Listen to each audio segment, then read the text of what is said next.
This happened in the fall of 2017. My sister Gigi was in high school. My parents took a trip out of country, so I was in charge of my sister. I temporarily lived in my parents' house while doing so. I took her to school and back, picked her up when she was at her friend's or boyfriend's house, and picked her up after her church meetings. I was told she started going to regular church on Sundays with her boyfriend and his family, which I'm happy that she's into. We grew up Catholic, but don't often go to church after we moved to the United States. But also, she was going to another church at nights with a friend of hers. I grew up with Sunday Mass, and that's it. So the thought of spending extra time and free time going back to church was weird. But if she wanted to grow up as a super extra religious person, who am I to stop her? On Monday, she went to school and hung out with her boyfriend. I picked her up from her boyfriend's house, no big deal. Tuesday, she went to night church after school with her friend. I was told that they would get a ride from her friend's mom. She was supposed to be home at 9 p.m., came in a little late at around 9:40. I asked why, and she said they were preparing for a retreat that Saturday. Seemed alright of an excuse, and I trusted her, so no big deal. Wednesday to Thursday, mostly normal.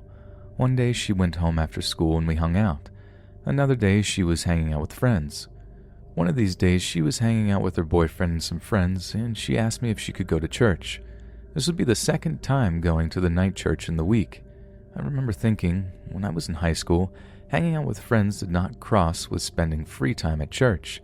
They ended up not going, which relieved me a bit. At this point, I was getting weird vibes from the night church. Friday, day before the retreat, her plans were to go to night church after school and come home at 9 p.m. My plans were to hang out with friends and be home by 9 p.m. as well. I'm driving back home a little late and text her to not worry her. Got no reply. Waited a bit and texted her again. No reply. Called her. No answer. At this point I was hoping she was already home and for some reason went to bed early. No. House was empty. I kept calling, texting, panicking. Around 10:45 p.m., almost 2 hours after she was supposed to be home, she calls me. She says that they are still in church preparing for the retreat and that she wasn't allowed to have cell phones on. I'm normally the cool older brother, but I lost it a bit. Not towards her, but just got to the point, I'm coming to get you, text me the address. I don't care what you're doing, I'm coming to get you. I got a text with the address and drove to get her. I was a bit calm now that I heard her voice, but I was angry at the place. Once I got there, some lady was outside waiting for me, and she says, "Sorry for the trouble, we're preparing for tomorrow, that's why Gigi is still here." "No, that's fine, I'm just in charge of Gigi for the week, and our parents wanted Gigi home by 9 p.m. every day, so can you go get her, please?" "Well, Gigi can't come out right now. The sermon," or whatever she said, "it's not over yet." At this point, I lost whatever patience I had left. "You bring out Gigi right now or I'm calling the cops for kidnapping. I'm her legal guardian and she's under 18. I don't know the law well, but that's what I said. This sparked a light under her feet. The lady started walking inside and invited me inside. "Do you want to come in? You're welcome to." "Just go get my sister out." The lady walks inside and a moment later my sister and the lady come out. The lady is giving my sister some documents and a shirt and some information about tomorrow's retreat. In the car ride home, I'm trying to choose my words carefully when my sister goes, "I don't want to go to that retreat tomorrow. Can I stay home and say you aren't letting me?" "Yes. Turn me into the bad guy, I don't care. You don't have to do anything you don't want to." Turns out, everything up until tonight was normal church stuff. Tonight, they turn it up to 11. People all around were seizing, yelling, throwing up. They were feeding people something which was causing this, and the smoke and air smelled funny, according to my sister. I kept asking my sister if they fed her something, but she said no. They weren't supposed to feed my sister anything until she goes to her first retreat. The retreat, which the night church said they paid for her, making it seem like they were generous, was supposed to be an initiation or commitment to the place. According to my sister's friend, who already went to the initiation, they gave you something that makes you sick, represents the evil leaving you, and you feel sick for a week or two. The people there tonight were scary and didn't look right in the head. I read the stuff that they gave my sister, all culty stuff and BS.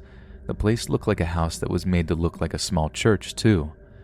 I also later found out from my aunt that their church name didn't make any sense, at least from a Catholic point of view, and they weren't listed or officially a church by any legal standard.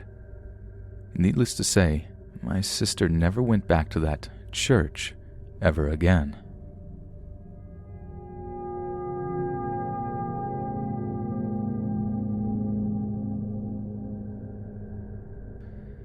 Two summers ago, my now ex-girlfriend, Kat, and I were sitting next to the edge of this cliff at a beach on New York's North Shore overlooking the water, with a very nice view of Connecticut's coastline. It was super dark, the only real light source being the full moon above us. We were just chilling, looking up at the clear night sky, looking for shooting stars, one of our favorite nighttime activities. The whole reason we always went to this beach, especially the part we were at, was because no one ever went there. It's pretty isolated and hard to find unless you're really searching for it. You have to walk through a trail for about 10 minutes or so before it opens up into a small area free of foliage above the main part of the beach below. It was a great little spot to smoke in peace. We were having a good time, talking about stupid stuff and just hanging out. Then I heard this mumbling, followed by twigs snapping behind us.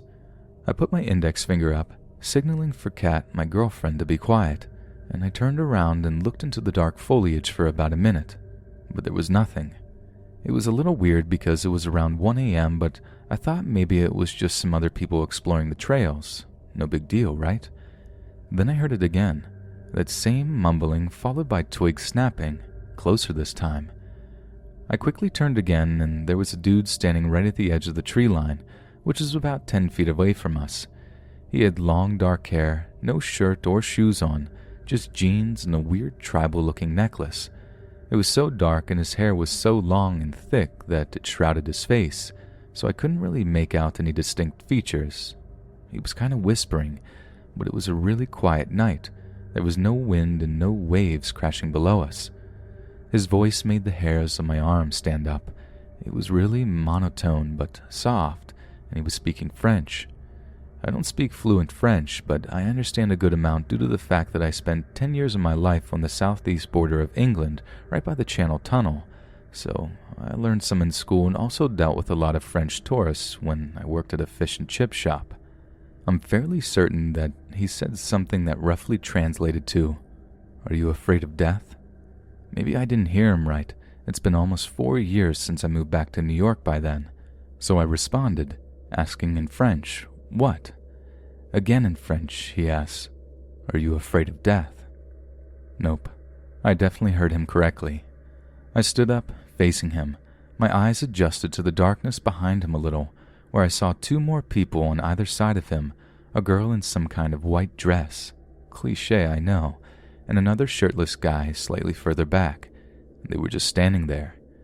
I didn't say anything. I just crouched down to Kat, who had remained silent the whole time, keeping my eyes fixed on these weirdos, grabbing her hand, bringing her up to a standing position, and slowly walked us towards a much less steep part of the cliff, where we were able to carefully climb down towards the main area where I had parked my car, avoiding the trail, all the while constantly looking over my shoulder.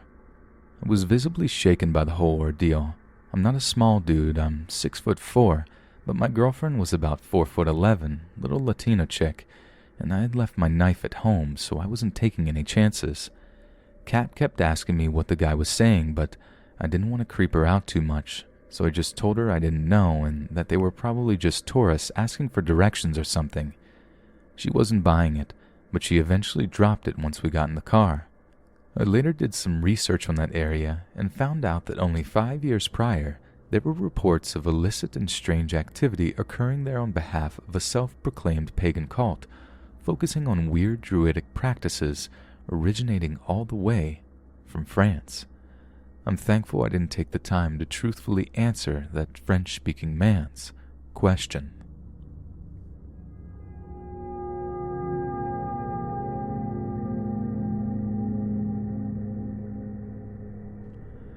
I'm a female who is in a long-term, long-distance relationship with my boyfriend in England. You can call me Ginger, and my boyfriend is Brandon. These incidences still continue, and I will update them if anything major happens. Any help offered with the whole situation would also be greatly appreciated. Since around August or September of 2017, Brandon and I have been continuously harassed and stalked by these online cyberstalkers. We absolutely have no idea who they are or exactly why they are after us, and it's clear that there are multiple people out to get us. It started with my boyfriend getting a message on PlayStation Network from someone he used to know back in early 2017, a person that tried getting with him and an obvious catfish. They told him that they were going to make his life miserable.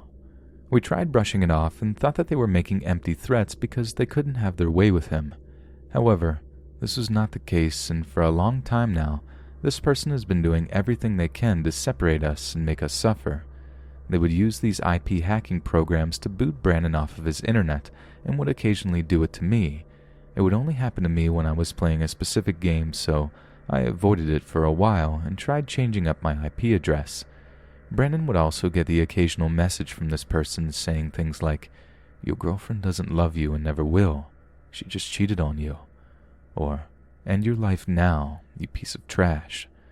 Just the typical bullcrap that would come from some low-life hiding behind a screen.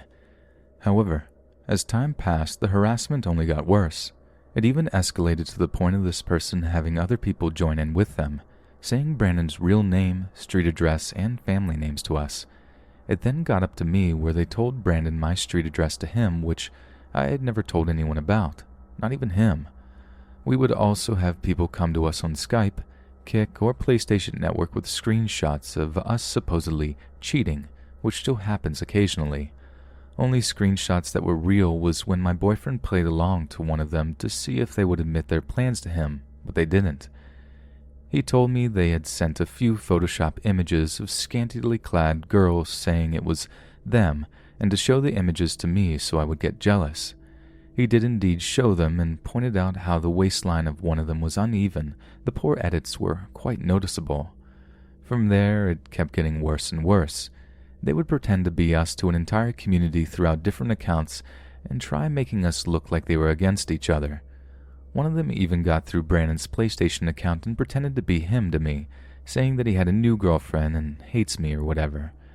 Recently, however, my boyfriend has completely lost his account with all the details changed, and he's had to use alternate accounts. He also lost his main Skype account, but has simply made a new one. I have no idea if they plan on attacking me, but I wouldn't be surprised if they did. I've been trying to ignore them recently, even though I used to reply to them when they sent me messages, but I'm doing my best to stay strong through all of this. As of right now, my boyfriend has been completely taken off of his net for now, again. He was off for a month beforehand, and we almost separated due to that and some other mistakes that I will not go into detail with. However, I can say that we patched things up. Now, this is a bit off topic, but it connects with the rest of the cyberstalkers. Brandon had an ex-friend he knew in person for years, a guy we will call Ivan. He suddenly decided to turn against us simply because me and Brandon were dating and used to argue a lot. This guy legitimately had no reason to hate us, but hates me most of all, even though I did nothing wrong to him. We were good friends to him and tried putting up with his toxicity for almost 2 years. I knew from the moment I met this guy that he was incredibly shady, but I tried ignoring that gut feeling for the sake of Brandon.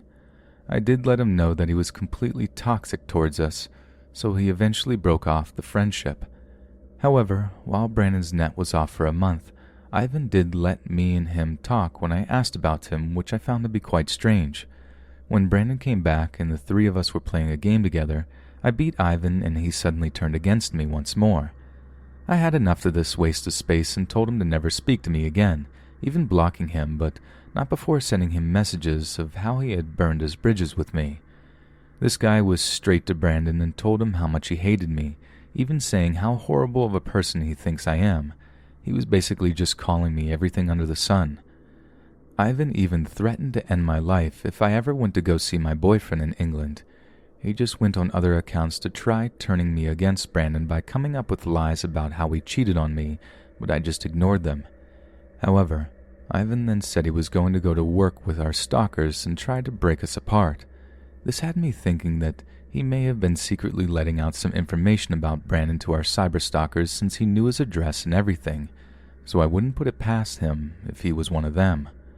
One thing to note is that Ivan held Brandon up against the wall and yelled at him just for talking to me. He's a seriously violent and mentally disturbed person.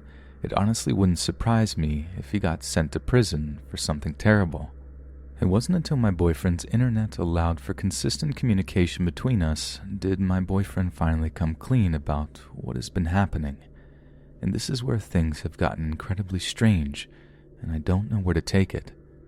He told me about a few months prior to the various stalkers and threats that he come into contact with Ivan through a mutual friend at his work. He says that Ivan led him to join an online community that operated in his local area. They were known for their open society promiscuity, and my boyfriend came clean that his loneliness led him to succumb to participate in this community. It wasn't until a month into the experience did he start to feel very sketched out by the strange practices the group would participate in, such as animal sacrifices and strange rituals, that he decided to abandon the group altogether. But persistence and use of blackmail has now placed him in an even more terrifying position. He cried throughout all of this sudden revelation to me, and I truly am in shock as I write this. He's lost my trust, but my fear for his safety leads me to wonder, what should I do now?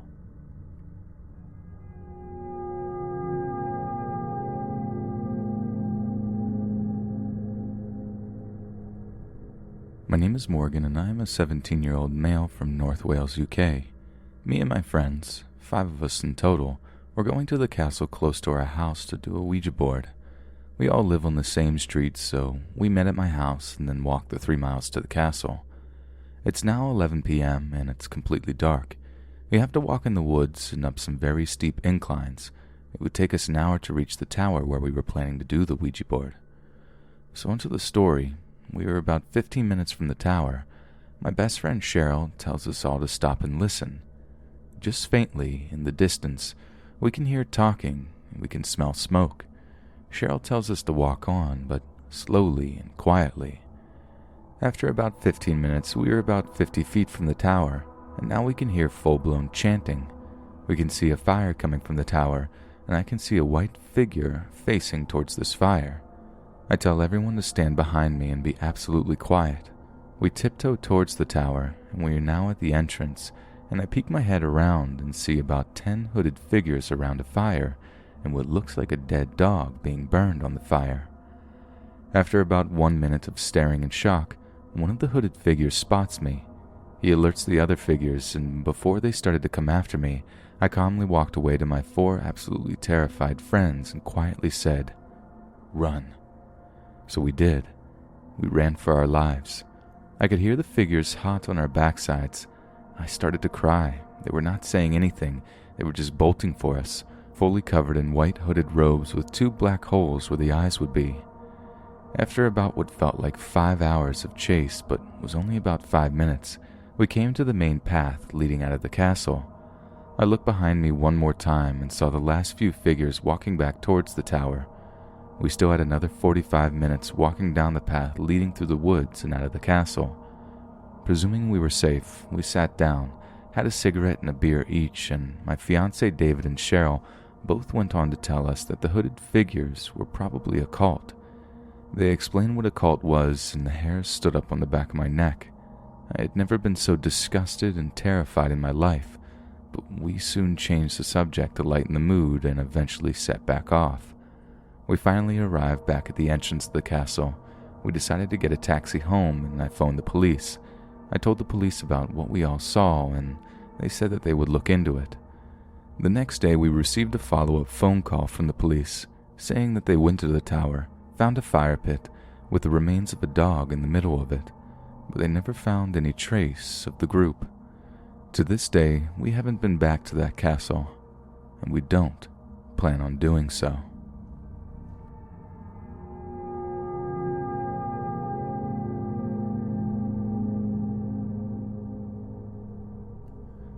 Years ago, as a 17-year-old, I worked at a deli in a grocery store. This grocery store was in a small town, so it seems as if we had a very concentrated amount of crazy people. I was really naive and did not know how to say no to people, so I got into a lot of perplexing situations there. For our uniforms, we had to wear white button-up blouses, black pants, black aprons, and a huge name tag. The name tag not only had our first names, but our last names as well. My first name is slightly unique, but my last name is uncommon. Basically, I'm really easy to find. You search my name on Google or Facebook, and I'm the only one, as of now, that pops up. I was always really uncomfortable with people seeing my full name in such a public job. An older man with big glasses, white beard, and red plaid coat came in one day asking for something small. As I was dishing it up, I did my usual chatter with the customer. He was asking me a lot of really uncomfortable personal questions, but I wasn't quite catching on that he was getting creepy. I was a senior and shared that with him. He asked me a few more things and he was on his merry way. I promptly forgot about him. He came back in 1 week later and asked me if he could take a picture of me. I didn't know what to think of it, but I smiled and said that I belonged behind a camera, not in front of one. He had a nervous laugh and disappeared. About 15 minutes later, a coworker ran up to me and asked me if I had just saw this old guy in a red plaid coat take a picture of me from behind this glass window we had by the entrance.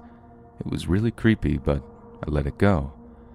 About 2 weeks after this, he came back in and waited until I was free to speak to him. He told me that his name was something like, and this is not his real name or legal name, it was one he made up, Emmanuel Lamb Branch. He asked me if I would like to go out to his home out in the country every Thursday night and be his hostess for his readings that he had. He said he wanted a beautiful woman to greet his guests and be admired by his side. I told him thank you, but I worked 2 jobs and I valued my few nights a week that I had off and would rather spend them with my family. In trying to convince me, he told me that he had a community of people that lived on his land and they were all very peaceful. I turned him down again and moved to a customer waiting for me. Later on that week, Emmanuel Lamb Branch came back in with some flyers. Apparently he had been going door to door and handed them to me, told me he was waiting for me, and left. I read the literature on my break. One was a typed out love poem. It was very sexual. The next was some political flyer. I could see he was running for president or something. The third absolutely creeped me out. I wish I still had it to type it out for you word for word. Basically, it was informing people of the new kingdom and how Emmanuel Lamb Branch was the leader of the new kingdom and that he had a bride waiting for him. His bride was me. He put my full stinking name in there and explained how he'd commissioned a local artist to paint a large portrait portraying me as his bride. Apparently, it was sitting above his fireplace. He said we were to have descendants who would rule the new kingdom. That was it. I'd had enough of him. I went home crying and asked my mom what to do. She immediately called the police and they issued a restraining order on him. They took all of the papers from him and talked to him. He told them I wanted to be his bride and was waiting until I was 18. Disgusting. Emmanuel Lamb Branch still came into the store that I worked at for the next month. He would stand over by the magazines and would just watch me for hours. It made me nervous. Finally, a coworker alerted the store manager who told him he could never come back inside. No, he just stood outside the door. Apparently that summer he was jailed for some violent behavior, and thankfully, I never saw that would-be cult leader again.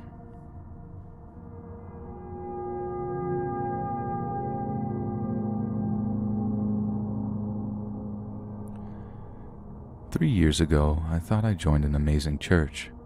I was never a Jesus freak and in fact used to make fun of them as a kid, referring to them as Bible thumpers.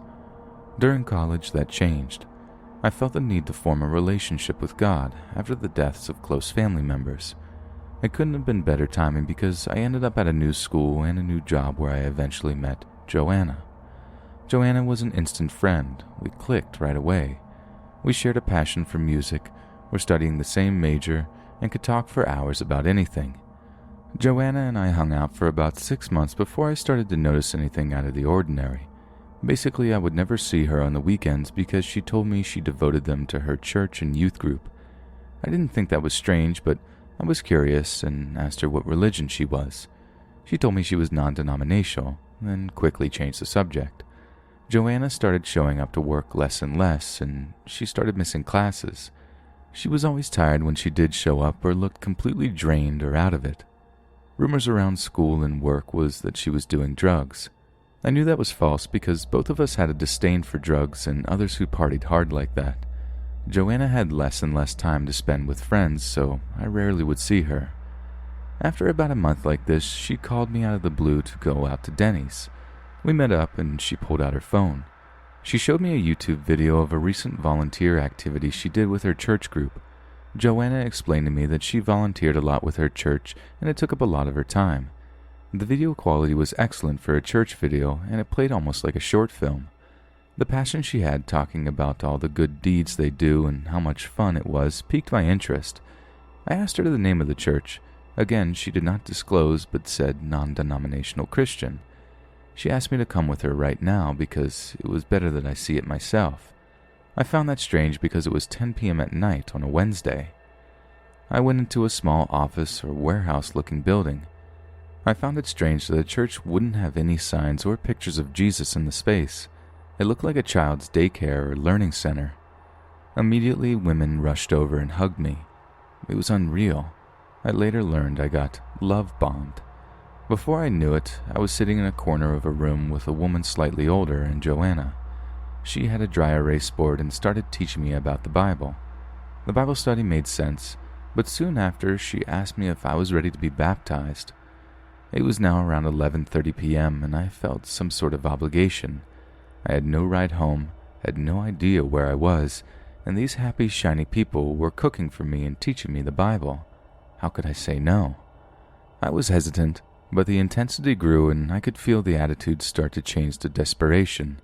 They promised it would only take a few minutes and that God was watching, and I may die if I deny being baptized after learning the truth. So, like an idiot, I agreed and was rushed into a bathroom to get changed into a white robe. When I let them know I had changed, they ushered me into a bathtub where a small Asian man walked in. Apparently he was a pastor. He told me not to be nervous and that the water would be warm.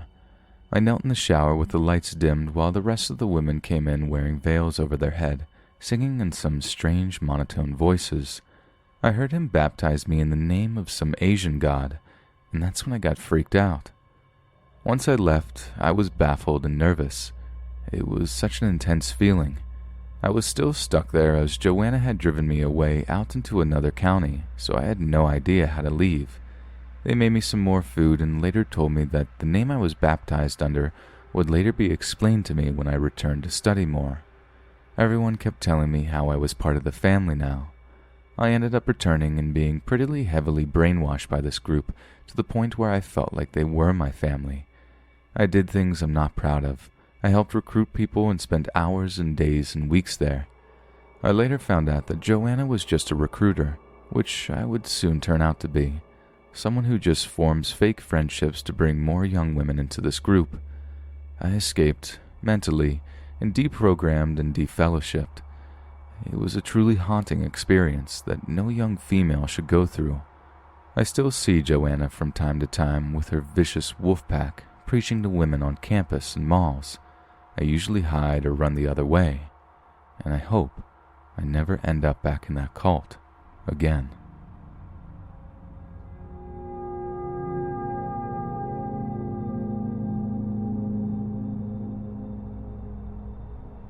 I own this property in the countryside of Alabama.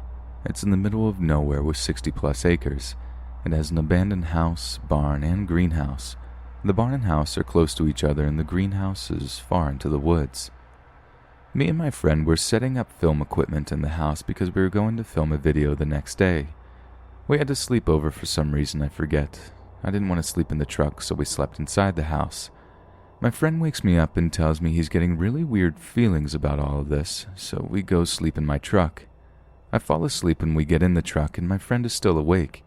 He told me it was around 4 a.m. and he saw 7 to 8 people in hoods and robes. He said they looked around the house for a bit, probably to see if anybody was there because they saw our equipment in my truck. One of the guys stared directly at my friend in the car, but the windows are tinted, so the guy had a hard time seeing my friend. The guy stops investigating my truck and goes back with the group. My friend tried to wake me up, but I guess I wouldn't. Morning came and my friend was still very sleepy from not catching any sleep. We go into the house to check on everything. The lights are smashed, papers are burned, umbrellas are broken. We found candles around the house, a cat nailed to a wall with a pentagram around it. I was very shocked by everything and wish I was awake. My friend sounds like he was terrified. Previous days we had found decayed animals, 2 dogs, some horses, some cattle, birds, a bat, and some kind of hand buried. Since this place was once farmland, I just assumed the previous owner just left the animals to die or something, but I didn't know how to explain the bat, birds, and hand. This stuff was found near the barn and in the barn. So one day we come back to see if there's any more weird stuff going on. We find 3 pigs on crosses near the house. The pigs were decapitated and the heads were on the ground in front of them. They were wearing makeup and they had wigs sewn into their heads. My friend tells me he thinks the people he saw the last time were there did it, and was telling me that he thought that they might be part of some satanic cult or some other group. Around the crosses and pigs, some of the grounds were burned, a few large circles. Me and my friend spent the rest of the day taking down the pigs and burying them in the woods. We go here again to ride some dirt bikes and ATVs, and nothing weird was there when we came. We put the vehicles in the barn because we would come back later in the week. My friend's putting up his ATV and tells me he saw a person in the barn just relaxing on some hay, but it was in the dark in one of the horses or cattle stalls. My friend stood there for a while to see if it was a person, and the man moved his hand in a goodbye kind of way. My friend runs out of the barn and tells me what happens. I go in there because I thought my friend was messing with me. No one is in there, and then when I'm leaving the barn, I see the guy trying to sleep on the 2nd story, and I ask if he's alright, and he tells me he is, and tells me to go away and let him sleep, even though it's my property. I don't want to start any crap with him, so I let him be. My friend says he thinks he is part of the group that's been doing stuff on my property. We go there again about 2 weeks later, and we see from my truck the guy walking out of the barn and talking with 2 guys. One of them point to my truck, and they all run into the woods. I get my knife and gun, keep it under my seat, and it finally came in use, and I go with my friend to go find the guys to tell them they can't come here anymore and that it's my private property.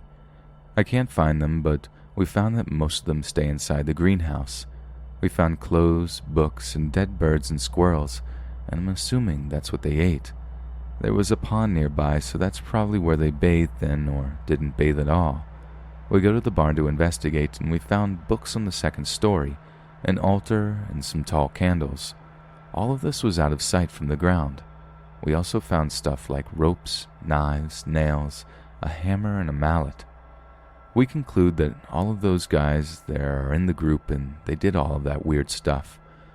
We have not been back at that property for months, so we don't know if they're still there or had moved on. The police have searched there before for 2 guys that had kidnapped a 9-year-old too, so those guys might be related to that. Unfortunately, the police found no one there.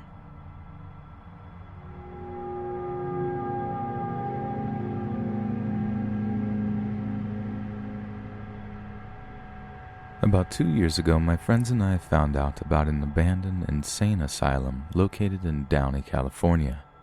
Being the curious 17-year-olds that we were, we decided it'd be a good idea to go explore this abandoned facility just to see what we could find inside. So on a Saturday night, we gathered a few more of our friends and made the drive out to Downey so we could explore this building for ourselves. After about 30 minutes of driving, we arrive in Downey and make our way through the city to where the asylum is located. The closer we get, the shadier and shadier the neighborhoods we're passing through become, and after about 15 minutes of driving, we arrive at our destination. We park the car, climb through a hole in the fence, and make our way into the building to see what we could find. To be honest, it started out not being too bad. Considering we had about 10 people, we were thinking, what's the worst thing that could happen to a group of 10 people? So we meander through the building, looking at all the broken furniture scattered throughout the rooms, the patient files thrown upon the floor, and we're pretty much just having a good time looking at what once was this weird mental institution. But this is where things get weird.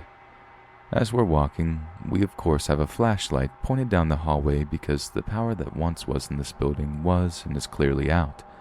But as we're walking with our flashlight pointed ahead of us and we come to a corner, We see the adjacent wall of the corner light up from what we assumed was another flashlight, and sure enough we turn the corner and there's another group of 4 kids. Shady, weird kids. We confront each other and they ask us if we had been to the slide. We politely answer no because we have no idea what they're talking about, and they tell us that we should follow them.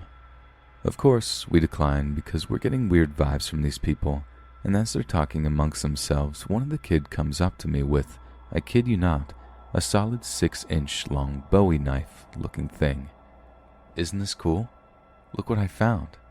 As he moves the knife closer to my face, I politely answer what a cool find that is, and we start to back away, telling them that we're going to go explore the roof of the building. Surprisingly, they say all right, and they turn the corner and continue on their way. All right, now that that was out of the way, I'm seriously beginning to feel weird about being in this place and about how we're definitely not supposed to be here. So at that point, I say screw it. We need to go to the roof, go down the fire escape, and get out of here. So we make our way to the roof and we're sitting there plotting our escape. Like I said, people are not supposed to be in the asylum, so they have a police car stationed at the main gate to make sure no one comes in. So as we're up there, we try to figure out the best way to get out of here without getting noticed by the police. That's when my friend sees a fire escape ladder coming down off this higher portion of the roof. We decide that that is probably our best bet, so we grab a small ladder that will be able to boost us up onto this higher portion of the roof. My friend Jonah goes up and immediately turns around so he could help other people out by pulling them up. As I'm getting myself up there, my heart completely sinks. Jonah, did you not see this when you got up here? I whisper. What are you talking about, man? He responds. I'm looking forward, and he slowly turns to see what was pretty much our worst nightmare. There's about 15 hooded people sitting in a circle up there surrounding a burning cat or some other dead animal. These guys are talking in tongues and just making noises which seem satanic.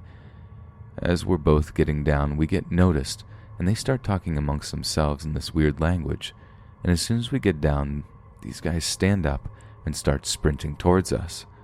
I tell everyone to ditch the idea of the fire escape and to not worry about the cops. We need to get out of here now. So we start sprinting through this building with this cult in close pursuit behind us. We miraculously make it out of the building and are starting to run across the field to the main gate, and as we're doing so, the cop notices the commotion, turns on his sirens, and comes driving in. Thank God he manages to cut the cult off from us, and he starts to chase them as we get away safely. Honestly, I can safely say it was the scariest experience of my life. What would we have done if they had taken one of our friends? Would we have to go back in and confront them?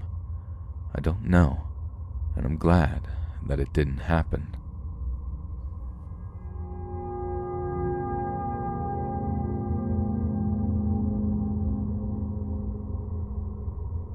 My friend Connor has a girlfriend who lives a few hours away, and her mom reads all her texts, so they generally stick to Skype.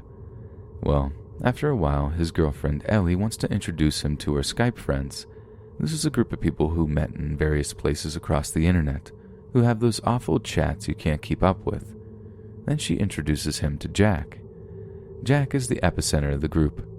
Connor mentions him to me in passing a few times over about a month, and then he finally messages me one night and says, I need to talk to you. So we talk, and he tells me what Jack's been saying. Jack is what I like to refer to as liar, crazy, legit, and I estimate the odds of each of those are 50, 49, 1. See, Jack claimed to be a supernatural being, which I'd normally laugh off, except he's got a group of hapless people convinced of this, and Connor describes the group dynamics, and it's red flags all around for controlling behavior. And, well, that's sort of my speciality, dealing with people like Jack, but Connor doesn't want to stir up trouble because he's non-confrontational. I don't have similar inhibitions, so one night, C invites me into the group chat, which is ominously dubbed The Truth. Cults have a collective belief in varying levels in something. In this case, the truth is about Jack. The first thing anyone says to me is, did you get Jack's permission? Every alarm bell in my system is going off. Connor and I both play dumb. Slowly, hesitantly, a few other members of the group, all strangers to me, start saying hello. Not welcoming me, just asking how I know Connor, not trying to explain that the chat is kind of private, just saying tentative hellos. The girl who first demanded to know if Jack gave me permission to join announces she asked Jack if I'm allowed to stay. Connor, meanwhile, is messaging me about group dynamics. The only non-believer Connor knows of is King, who's vocal about his problem with Jack. I talk to King, who tells me that the other person who doesn't believe is the girl who challenged me about entering the group. Red flag number 1. Someone who doesn't believe Jack is still the first to challenge outsiders. Cults don't appreciate outsiders. That's about when Jack arrives. He's likable, don't get me wrong. He is good at what he does. I think for about 30 minutes that he's too good for me to be any use. But I'm a writer, so I can commit to a character pretty well, and he buys into my Southern Belle act. Once he invites me to a private chat, I'm immediately told that I can ask him anything without fear of repercussions. Dude lives 600 miles from me. What kind of repercussions could there be? So I talk to King and the girl who challenged me, and it turns out he's doing something else that's seen in cults. He's using threats and fear to get people to obey him. Something about being sold into magical slavery if he doesn't protect them. I'm going to pause here to say the people who don't believe Jack are the most emotionally stable ones. There are abuse victims and depressed teenagers in this little group. They're smart, but they have 2 options: believe Jack or lose friends. Anyway, back to the circle of creepy. Jack's Skype mood is going to kill my brother. I inquire. He tells me that his brother stabbed him with a sword and sides with their father, who Jack hates. Half of this guy's lore comes from the Dresden films. For a creepy would-be cult leader, he really sucks at lying. So I mark him down for dysfunctional in real-life family and possible violent tendencies. I then lure Jack into a trap. I won't bore you with details, but I get irrevocable screenshotted proof that he's a lying liar who lies. Not delusional and not legit. I let Jack know the jig is up. As retaliation, he decides he should ban me and Connor from the group. But before he can, I go off on a nice little tangent in the group chat about a Criminal Minds episode where a cult leader kicks out anyone who challenges him, lest the others be swayed. Jack is angry at me. Really angry. Like, hope this idiot can't trace my IP address or I'm dead angry. But it doesn't end there. Oh no. Jack returns to the group chat with a sob story, and I let him stew, because I've been slowly working my way through the group, ripping off the Jack is a liar who lies and manipulates and really shouldn't be talking to this guy. No, really, Band-Aid. I go talk to King. He tells me that his fellow non-believer challenger has a picture of Jack's ID. Because I believe in having leverage, I do some totally legal digging into this guy who has an unfortunately unique surname. Dear Jack's mom, you should change your Facebook security settings. Some fun facts about Jack. His little brother is a jock, better looking, mesomorph body, athletic, popular. Jack is none of these. His mom stops talking about her eldest son quite suddenly. No more pictures of Jack, not a single mention of Jack since he was 18. So I made note of it and moved on with my background check. But then I noticed something, an arrest.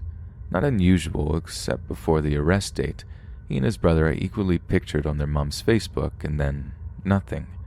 I can't figure it out until I'm talking to Jack, distracting him and letting him talk himself in circles. I see his mood again. Gonna kill my brother. Dear God, I think, remembering that every lie holds a kernel of truth. He actually has a brother he wants to kill. I ask him why he was arrested, even though I feel it in my gut that I'm right. Assault, he says. On whom? On my brother.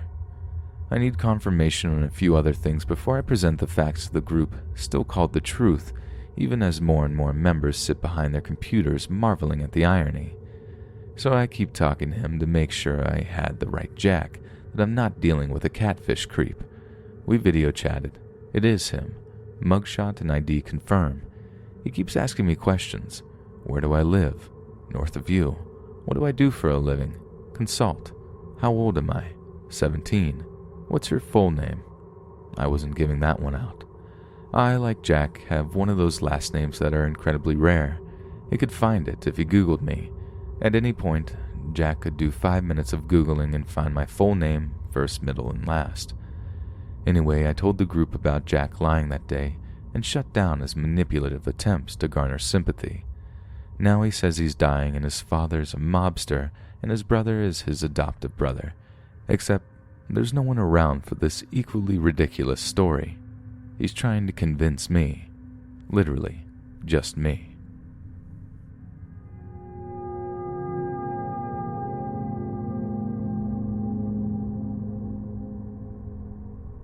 I live in a rural part of Tucky. There's not much to do here for a couple of bored teenagers. You always hear about local urban legends. Every town has one or two. My town is no different. Kentucky has a cult presence. There is a distillery in a remote part of the area. It sits by Kentucky River on a stretch of road out in the middle of nowhere. Kids in the area love to throw parties there. One of my friends, Jay, was one of these kids. Jay moved to our school in the middle of the year. He knew everyone, and everyone knew him. During a dull math lecture, Jay and I started talking about local myths surrounding the area. There are quite a few. Jay starts telling me about a distillery he used to throw parties at. He says that he's heard rumors that a cult meets there and continues to tell me weird experiences he's had there. Everything from dolls being nailed to the walls inside the distillery to a homeless guy shooting at him down there. I decided I wanted to check it out. Jay, a few friends, and I decide to go to the distillery the following weekend to explore the area around it. Our plan was for me to drive my car and Jay to drive his car. We had a total of 8 people going with us, and for me to follow Jay there. Friday comes, and the whole day at school, we are getting psyched up for our trip. At about 10 that night, we all meet and saddle up. I follow Jay in his car with my 4 passengers, and Jay drives his car with 2 passengers. We drove for what seemed like forever, about 45 minutes. I didn't even know if we were in the same town. Jay turned his car onto a 2-lane road. This road seemed pretty normal, no sign of anything out of the ordinary. I keep following Jay's car down this road for about another 5 minutes. That's when things start getting weird. The road got smaller, and we passed a street sign that just had the word Hell spray painted on it. We passed a couple of houses that had weird red lights on the inside, and a few houses that looked like they were falling apart. A little further, we passed the distillery and took a left up another holler. This road was even crazier. It was almost straight up a mountain with no guardrail on the side. If we were to swerve off this road, we were dead. We get to the top of the hill and keep following this road until we come upon a gravel driveway. Jay stopped his car. "This is it," he said as he got out of his car and walked over to mine. I noticed some strange things right off the bat. The driveway led up to a huge house surrounded by trees. In the trees I noticed ropes hanging from them. They looked like nooses. There were signs posted everywhere about shooting anyone who came onto the property. I also noticed a weird rock formation in the clearing of trees off to the side of the road, almost like a Stonehenge type deal. After talking to Jay for a little while about the route we were taking to go back home, we noticed lights coming down the drive. A few of them. "Drive, drive," Jay shouted as he took off back to his car. I immediately floored it. I left Jay and his passenger in the dust. I almost hit 3 deer that jumped out in front of my car. My buddy in the back seat started asking us if we had seen those things behind us. I asked him what he was talking about, and he said that it was what looked like dogs in the road behind us. He said that they looked like dogs, but they were way too big to be dogs. We got back to town and stopped at a Waffle House to rehash what had just happened. Jay said that he had seen a few dirt bikes and ATVs coming down the drive and didn't want to be around when they got there. Could this have been the cult everyone was talking about? I may never know. Hey friends, thanks for listening. Be sure to subscribe and click that notification bell to be alerted of all future narrations. If you got a story, be sure to submit them to my subreddit, r/letsreadofficial, and give and receive feedback from the community, and maybe even hear your story featured on the next video. And join my Discord to interact with me and other listeners directly. And if you want to support me even more, grab early access to all future narrations for just $1 a month on Patreon, and maybe even pick up some Let's Read merch on Spreadshirt. And check out the Let's Read podcast, where you can hear all these stories in long compilation form and save huge on data, located on both Spotify and Apple Podcasts. Links in the bio. Thanks so much, friends. And remember, are you a parking ticket? Because you've got fine written all over you.